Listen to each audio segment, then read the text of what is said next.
Misfortune is an obscure game for the original Game Boy. Since no known hard copies or ROMs exist, all information about the game is derived from personal accounts and a scant assemblage of screenshots. The game does not contain any credits, and whoever created it is still unknown to this day. The few people who have experienced it consider it to be one of the scariest video games ever made. Given its age and cult following among rare horror game enthusiasts, it's entirely possible that authors of widely known creepypastas such as Sonic.exe and Lavender Town Syndrome drew inspiration from Misfortune.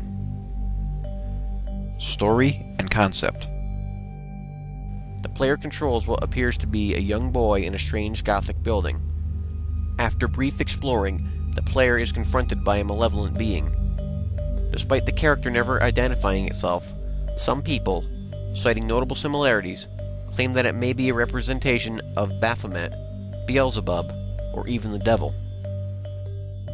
Upon meeting the mysterious creature, a dialogue box will appear with the text, "I exist within the very fabric of reality. Do you want to challenge me?" This is followed by a yes or no choice. Should the player choose yes, the being replies, "Then let's begin." Gameplay. The player is then transported to a series of maze-like rooms, each filled with pit drops, locked doors, keys, and traps. The objective for the player is to progress through each room by either reaching the stairs to the next level or solving another kind of puzzle. This can include answering riddles or choosing correct doors or pathways. The most well-known example is in a level where 4 small cabins are shown on the screen.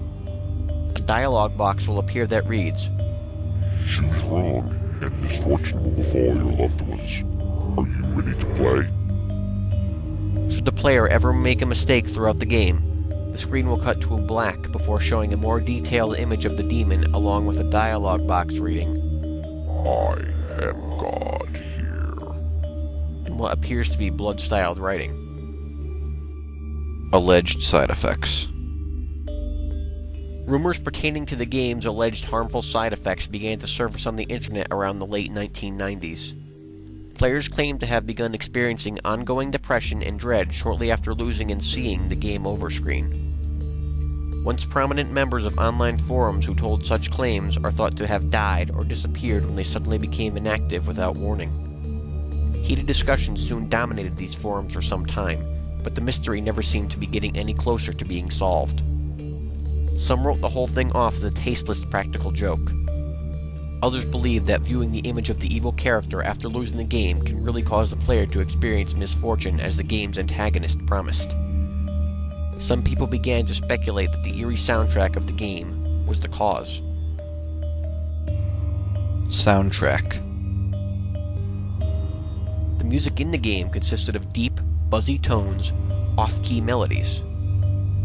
The game had a remarkably unsettling soundtrack, despite composition being limited to the 8-bit Game Boy sound bank. The game overscreen had especially erratic, almost nauseating music with a very high frequency that accompanied it. Rumor has it that this very track could somehow influence moods and thought patterns. Of all the tracks in the game, only the theme that plays when first meeting the demonic entity can be found on the internet today. Availability. Searching for playable ROMs or cartridges online is futile because none exist. In fact, most of those who have played it directly hadn't sought out looking for it, but rather stumbled upon it by accident. According to first-hand accounts, certain copies of various Game Boy titles contain Misfortune in its entirety. The means for accessing it through these games vary, but typically involve exploiting glitches or using cheating devices. Although some had detailed what they had done to trigger Misfortune to start, attempts by others using the same methods had always failed. Another common observation was that many of the sprites in Misfortune had been copied from its host games. Misfortune is known to be integrated in the following: Legend of Zelda, Link's Awakening, Pokemon Red, Spud's Adventure, Poochie Karat, Atelier Marie. Closing thoughts. For this section, I'm going to be speaking to you a lot less impartially and a lot more personally. It's important you read this part. Now, is this game really cursed? Does the specter really bide within and snare the innocent into its deadly game? Who knows? What I do know is that the game definitely exists. I also know what it can do. I've never played it myself, you see, but I knew someone who did. A good friend of mine, actually. We were closer than brothers, and we told each other everything. He was the most enthusiastic, outgoing guy I ever met, and, like me, he was really into video games. Sure enough, One day he told me that he had found a spooky new side game hidden in Pokemon. he showed it to me, and even back then it gave me an odd feeling. Though, to be fair, I was easily scared. Soon after, he started talking less and less. Later, he'd either ignore my calls or tell me he was sick or busy when I invited him out. He became something of a recluse. I did still sometimes get to see him at high school, but he rarely spoke and snapped at me when I pried too much over why he was acting that way.